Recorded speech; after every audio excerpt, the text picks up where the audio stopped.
하호영 기자입니다. 네, 뉴스에 나오지 않는 뉴스 했는데 요즘은 뉴스에 나오지 않는 게 없어요. 다 나옵니다 뉴스에, 그죠? 정말 바닥까지 박박 긁어서 다 취재해서 그걸 예전 같으면 정보보고라고 올리고 말거든요. 그렇죠. 이런 것까지 다 보도를 하고 있습니다. 그러니까 이게 언론사가 이런 정도의 무관 경쟁에 돌입한 건 처음 봤어요. 사실 기자들끼리는 손발이 좀 오그라들 정도로 네. 정말 이런 것까지 써야 하느냐? 아직까지 기사의 모양을 갖추지 않았는데 일단 보도되기 시작해요. 그렇죠. 보통은 최소한 복수의 관계자거든요. 그런데 네. 심지어 복수의 관계자가 아니라 지역의 한 주민으로 이렇게 뭐 이렇게 나오기도 그래서 합니다. 안 나오는 뉴스가 없는데 그래서 네. 이 오프도 내코도 할 게 없는데 뉴스를 보다 보니까 이해가 안 되는 뉴스가 하나 있었어요. 네. 이 정호성 전 비서관이 휴대폰을 압수당했는데 거기서 복원을 했더니 음성 파일이 나왔다. 네. 녹음을 한 것은 이해가 갑니다. 네. 녹음을 했다. 뭐 여러 말을 한 번에 하면 그 말을 그대로 실행해야 되는 비서관 입장에서는 네. 이제 녹음해놨다 나중에 하나하나 다시 실행하려고 거기까지 이해가 가는데 이거를 당연히 복원된다는 건 상식인데, 그죠? 네. 휴대폰 삭제해봐 복원되잖아요. 일단 네. 정호성 비서관을 아는 사람들은 녹음한 것도 이해가 안 간다고 이야기를 해요. 아, 그래요? 저도 사실 궁금해서 네. 새누리당 그러니까 한나라당 시절부터 거의 10여 년 출입한 한겨레 그러니까 정당팀 기자한테 네. 물어봤거든요. 성향이 어떠냐 그 사람의? 예, 어떤 사람이냐. 굉장히 진중하고 특히나 그 박근혜 대통령이 의원 시절 그러니까 정치 입문했을 때부터 20년 됐죠. 20년. 그렇죠. 네. 보안을 굉장히 중요시하는 사람이거든요. 맨 처음부터 문고리라고 하는 이거 달려 있는 게 아니라 네. 처음부터 딱 게이트를 키핑해놨잖아요. 네. 그런 사람이 녹음을 하고 또 심지어는 대통령이 시켰다라고 진술을 했다라는 거는 기자들도 굉장히 놀라고 있어요. 이해도 안 가고. 예. 그리고 이게 그때 당시만 하더라도 네. 당연히 본인이 소환될 걸 알았을 텐데 그 대포폰에 있던 녹음 파일들을 삭제만 하면 네. 무사할 거라고 생각했다는 것도 이해가 안 가고. 보통 그 정치권이나 네. 이렇게 그 비밀을 다루는 사람들은 휴대전화를 어떻게 다뤄야 하는지 알거든요. 저도 아시죠? 탐사 보도를 오래 했던 사람으로 대포폰을 써본 사람으로서 버립니다. 네. 그 방법밖에 없어요. 네. 네. 그거는 이 대포폰을 이제 썼어요. 예를 들어서 다른 네. 사람 명의로 빌려 썼으면 이것은 어떤 방식으로든 복원이 가능하다는 걸 포렌식 할 수 있다는 걸 알기 때문에 지우는 거는 말이 안 되고 버려요. 그렇죠. 근데 이걸 계속 쌓아서 복원해서 10여 개가 나오고 그중에 뭐 2개인가 3개에서 최순실 씨의 목소리와 대통령의 육성이 바로 녹음된 게 나왔다는 거 아니에요. 그리고 이해가 안 갑니다. 정호성 비서관 정도의 권력을 가진 사람이라면 사실은 바로 압수수색을 당하지 않고요. 변호사를 불러서 어느 지점에 어떤 물건을 압수수색하러 왔는지를 꼼꼼히 따지거나 사실 가족에게 폰을 맡겨도 됐거든요. 만약에 이제 그 몸 수색이 없었다고 한다면 저는 여러 가지 상황이 있었는데 이런 식으로 공개가 됐다는 거는 그러니까요. 기자들이 보기에는 미스테리죠. 미스터리죠. 보도되지 않은 걸 말씀을 드려야 하는데 어쨌거나 저희들도 풀리지 않은 의미입니다. 그러니까 현장 기자들도 아니 저거 뭐 아마추어들도 안 하는 짓을 왜 저기 잔뜩 쌓아놓고 있다가 압수수색 당해서 다 뺏겼지? 이 저도 이해가 안 가거든요. 안종범 전 수석하고 비교를 해보자면요. 네. 안종범 전 수석은 사실은 예견이 좀 됐어요. 네. 본인이 애초에 이것은 지시에 의한 것이다라고 진술을 시작을 했고 다만 어떻게 자기 논리를 세우고 있냐면 통치행위 논리를 갖고 오거든요. 본인은 변호사하고 오랜 시간 동안 그렇죠. 예. 스토리를 짜고 본인이 네. 가장 낮은 형량을 받을 수 있는 스토리를 짜서 구조를 들고 와가지고 나는 정범일 뿐이다 이렇게 딱 들고 온 거잖아요. 예. 이분은 정호성 전 비서관은 문고리 3인방 중에 핵심이고 네. 대통령 가장 가까운 거리. 이분이 문을 열어야 집무실로 들어갑니다. 예. 예. 대통령 집무실 바로 옆에 있거든요. 이분 방이. 이분을 통과해야 서류도 들어가요. 근데 이 사람을 검찰이 압수수색 안 할 거라고 생각했다는 건 이건 말이 안 되잖아요. 당시만 해도 우병우 민정수석도 살아있고 네. 그리고 정호성 비서관 같은 경우에도 충분히 연락을 받았을 수 있거든요. 뭐 이거는 사실 검찰이 전격적으로 압수수색했다고 하지만 그 상황을 아는 사람들은 정말 이해를 못하는 그런 부분입니다. 네. 저도 이 뉴스가 가장 이해가 안 나갔어요. 물론 여기서 나온 그 음원의 파괴력 또 음원의 소리들의 그러니까 녹음된 소리들의 내용 이런 게 뉴스의 포커스로 가 있는데 이게 거기서 나왔다는 자체가 저는 이해가 안 갔어요. 그리고 한 가지만 더 말씀을 드리면요. 최순실 씨 음성 녹음을 한 거에 대해서 사람들이 최순실 씨 음성을 왜 굳이 녹음했을까라고 이야기를 하는데 사실 최순실 씨가 평소에 이야기하는 게 그러니까 직원들에게 지시를 하는 사항이 두서 없다고 해요. 주소가 없어요. 그래서 주술 구조가 분명치 않고 그러니까. 그래서 그것을 바로 시행하기가 어려운 거예요. 뭐라고 했는지 다시 들어봐야 되는. 예. 네. 게다가 다시 물어보면 화를 내고. 네. 네. 약간 그런 스타일이라고 하더라고요. 그래서 그만큼 정 비서관이 조심스러워한 대상이기도 했고요. 다만 대통령의 음성을 녹음했다라는 것은 도저히 이해가 가지 않는. 저도 그 부분에 또 이해가 안 가는데 굉장히 이 탐사보도 영역에 있는 분들을 입장에서 보면 이해가 안 가는 거죠. 조금 한 말만 들어가면 이해가 안 가거든요. 왜냐하면 박근혜 대통령은 이 문장이 짧고요. 그렇죠. 기본적으로 지시사항이 복잡하지가 않아요. 간명하죠. 뭘 대단하게 녹음시켜 놓을 이유가 별로 없는 분입니다. 메시지도 분명하고요. 예. 네, 단순하고 간단하고 이걸 길게 얘기해서 만연체로 녹음했을 리도 없고 저도 그 부분도 이상해요. 그래서 기자들은 이게 또 출발점이죠. 기자들은 가설이 나왔습니까? 가설을 세우죠. 그렇죠. 누군가의 의도가 있지 않았을까. 네. 네. 물론 이건 가설입니다. 기사를 쓰지 않는 거고 이건 오프 더 레코드니까 가설을 세우고 역시 제3의 인물 우리가 생각하고 있지 않은 다른 인물이 혹시나 있을까라는 생각을 하게 될 수밖에 없죠. 그러게요. 하지만 정호성 비서관이 그 제3의 인물하고의 관련성을 이야기하기가 또 굉장히 어려울 정도로 박근혜 정부의 핵심 인사였고 박근혜 대통령의 말하자면 복심 중에 복심이었어서. 그래서 수사 가이드라인이 정해져서 네. 큰 그림의 가설이라고 치면 여기까지는 수사해야 된다. 네. 라고 하고 정호성 비서관의 휴대폰에 그게 없었는데 있었다고 하든지 아니면 심어뒀든지 나중에. 그러니까 뉴스를 보신 분들은 아마 이 대목을 읽으셨을 거예요. 검찰 수사관도 깜짝 놀랐다. 이게 그러니까요. 굳이 쓴 거예요. 기자들이 이걸 보도를 한 거. 이거는 정말 많이 놀란 거예요.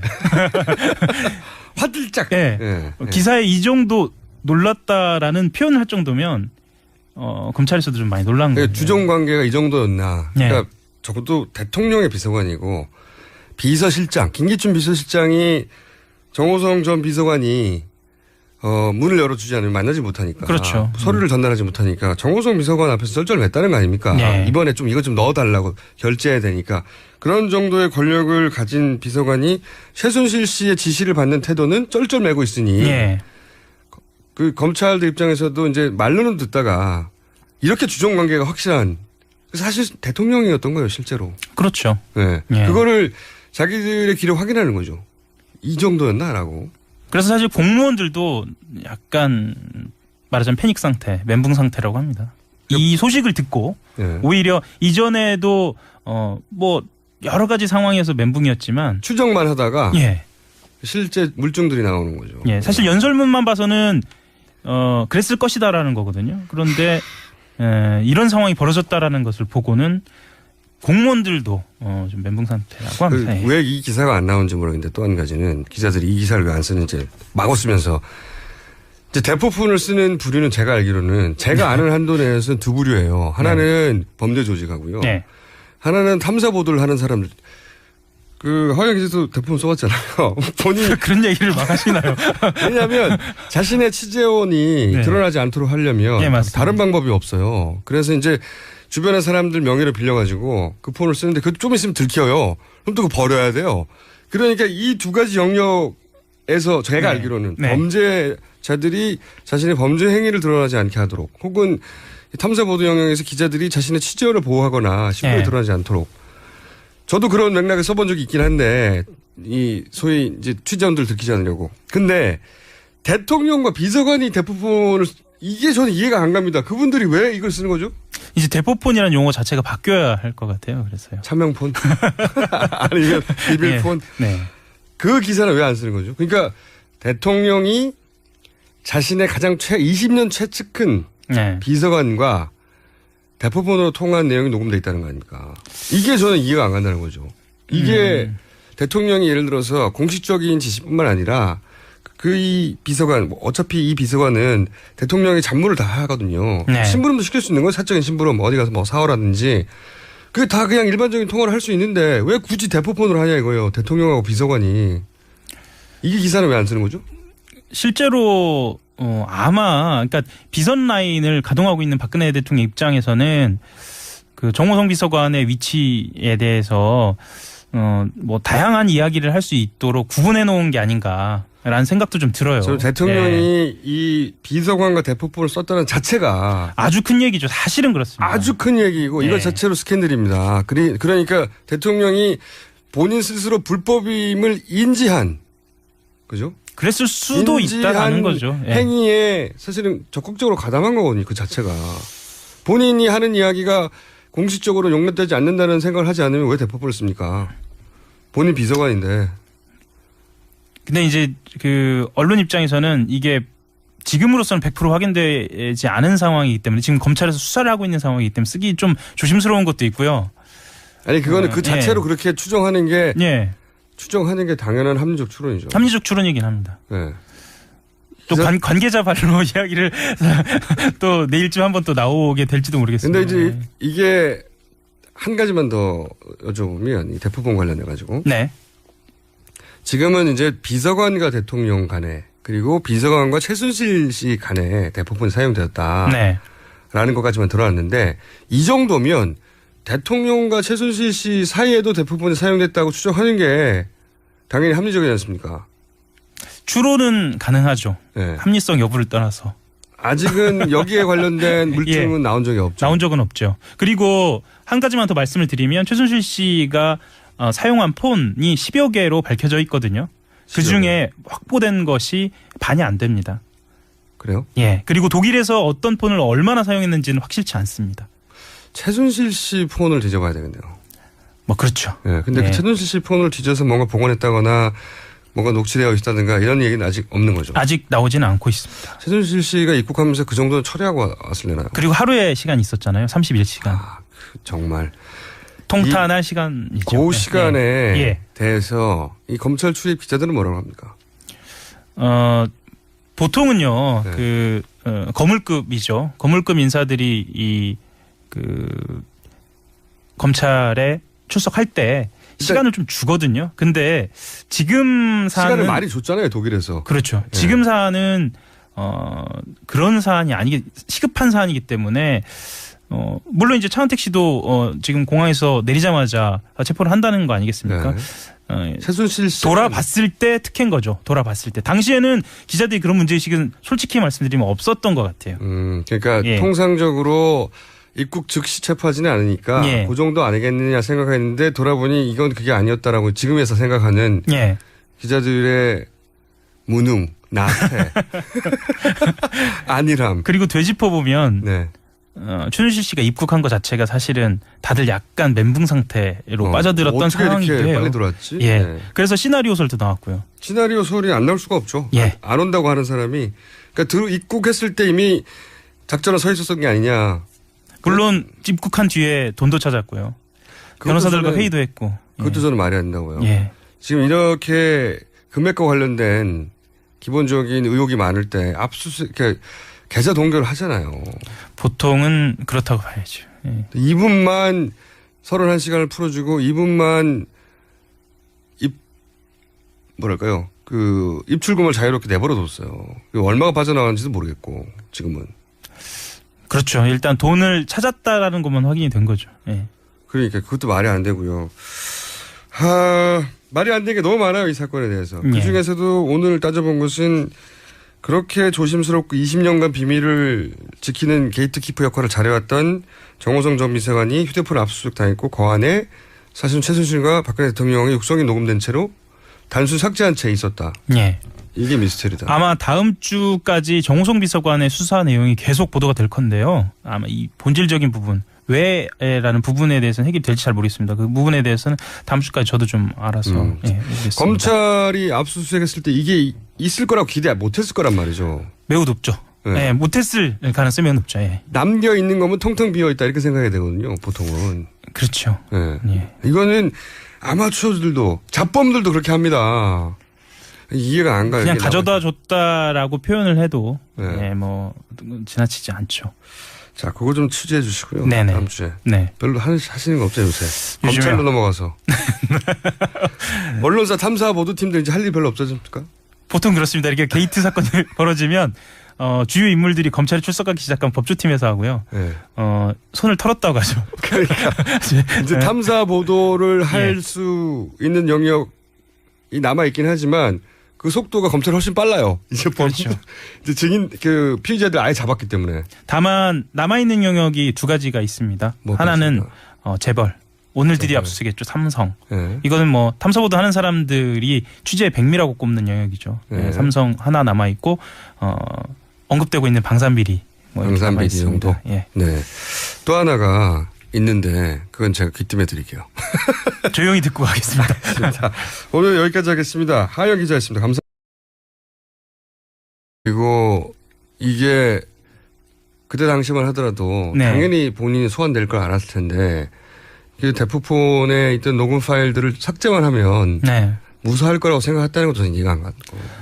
보통 그 정치권이나 네. 이렇게 그 비밀을 다루는 사람들은 휴대전화를 어떻게 다뤄야 하는지 알거든요.